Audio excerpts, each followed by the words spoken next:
Formula One analyst and former driver Martin Brundle fears Michael Masi could be made a sacrificial lamb. The FIA-appointed race director had a big hand in Max Verstappen's win at the Abu Dhabi Grand Prix, and it's been suggested Mercedes have applied pressure to have the official removed. Little has been heard from Lewis Hamilton since he was denied a record-breaking 8th F1 World Championship at Yas Marina, with rumours ongoing that the Briton may yet retire. If that serves as any indicator as to how upset Hamilton remains after the outcome in Abu Dhabi, there may yet be time for the FIA to make certain executive changes. It was Masi who made the last gasp decision to clear all lapped cars that separated leader Hamilton from Verstappen ahead of the final lap shootout in Abu Dhabi. Masi's case wasn't helped by the fact that Red Bull team principal Christian Horner had been talking to him via radio, while Mercedes counterpart Toto Wolff protested the decision. The Silver Arrows appealed the decision but backed down amid reports the manufacturer had agreed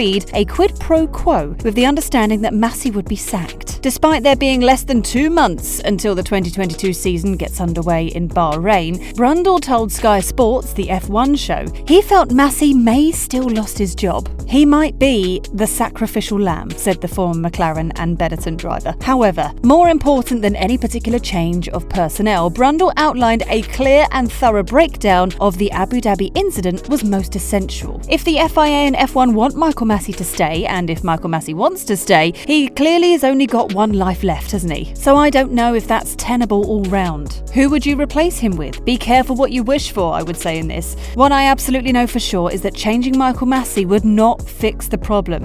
What's really important here for the FIA and for Formula One is that this is not swept under the carpet and just left for a few weeks and then overtaken by the new 2022 cars and the tests and what have you, he added. We need to understand what happened and why it won't happen again. We need to reassure the fans that what they are seeing is for real, genuine, and that they're giving up their free time to watch something that's a genuine competition. Masi was inadvertently promoted to the role of race director after predecessor Charlie Whiting died suddenly shortly after the start of the 2019 F1 season. Sky commentator David Croft admitted that Masi has been overworked and had barely taken a day off all season, and mistakes were made in the heat of the moment in Abu Dhabi, and it had been coming for a while, given the stresses of his role. But should he need replacing, Croft added that subtle candidates may not be immediately forthcoming. You need an experienced operator within motorsport, Croft said. I've seen Eduardo Freitas, the race director for 20 years or so at Le Mans, now tipped as a replacement. He actually shadowed Michael Masi for a weekend at a race in Portimao.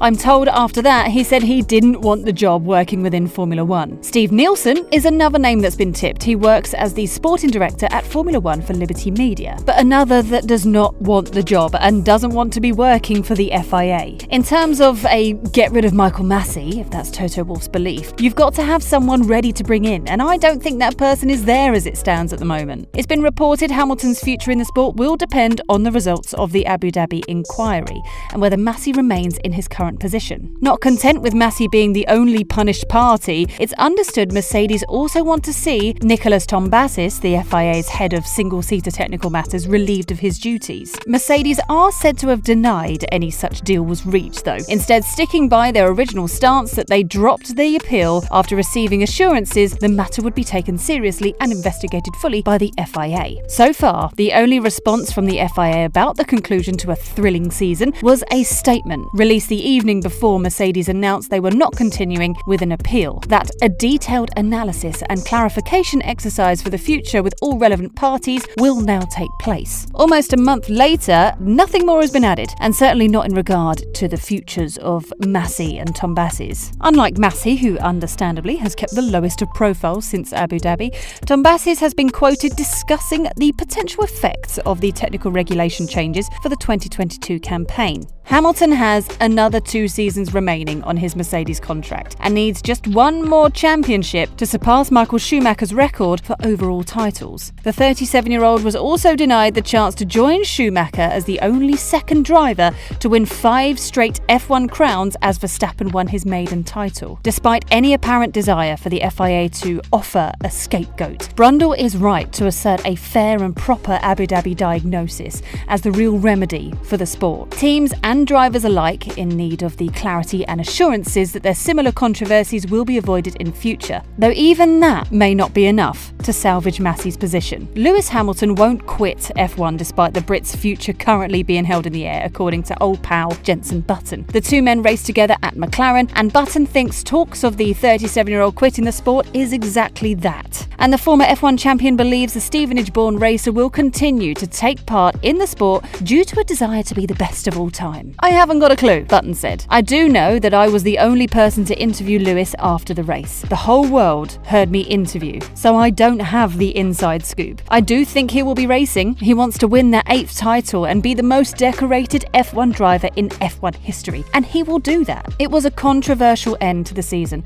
but F1 is in an amazing place. Two fantastic drivers going at it every weekend, and I think everyone is excited about the new season. There are new regulations, and it's all about the development of these cars throughout the year. Button had said last month that anything was possible amid talk of Hamilton walking away from Formula One. He told Sky Sports, "Anything's possible, as we know with sport. We all run on high emotions. I don't know Lewis that well now. I used to know him quite well, but personally I don't see him walking away after losing the title. I think it will be game on next season, and hopefully it won't just be him and Max Verstappen fighting for the title, but some other racers getting in the picture as well. Even Red Bull chief Christian Horner wants Hamilton to stay in the sport, despite him posing the biggest threat to Verstappen's crown. I certainly hope Lewis will be around this year," Horner said. "He's still driving at an incredible level. The two drivers last year were in a league of their own. But ultimately, it's his choice, it's his career, it's his decision. So I'm sure he will decide what's best for him and what he wants to do, and that's none of our business." Horner has also revealed he spoke to Hamilton's father, Anthony, after the chaos in the Middle East. "Yes, look, at the end of the day, we're a sport, and we're not saving lives," he said. "It's hard and competitive, and there has to be a lot of respect at the end of it. It's been a long, hard, tough year last season,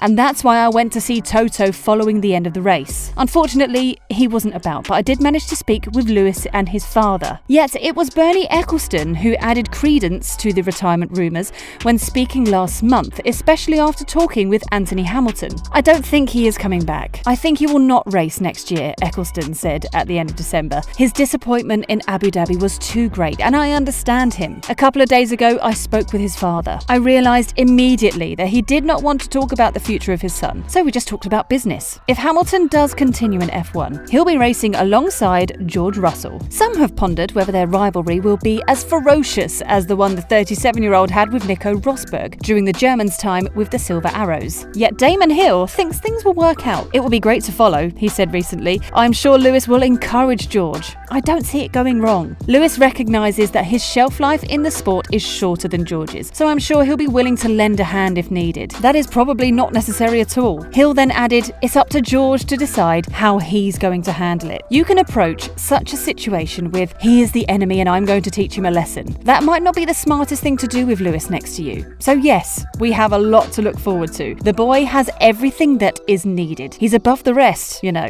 Hamilton is contracted to Mercedes until 2023, and there are now less than 2 months until the brand new season gets underway.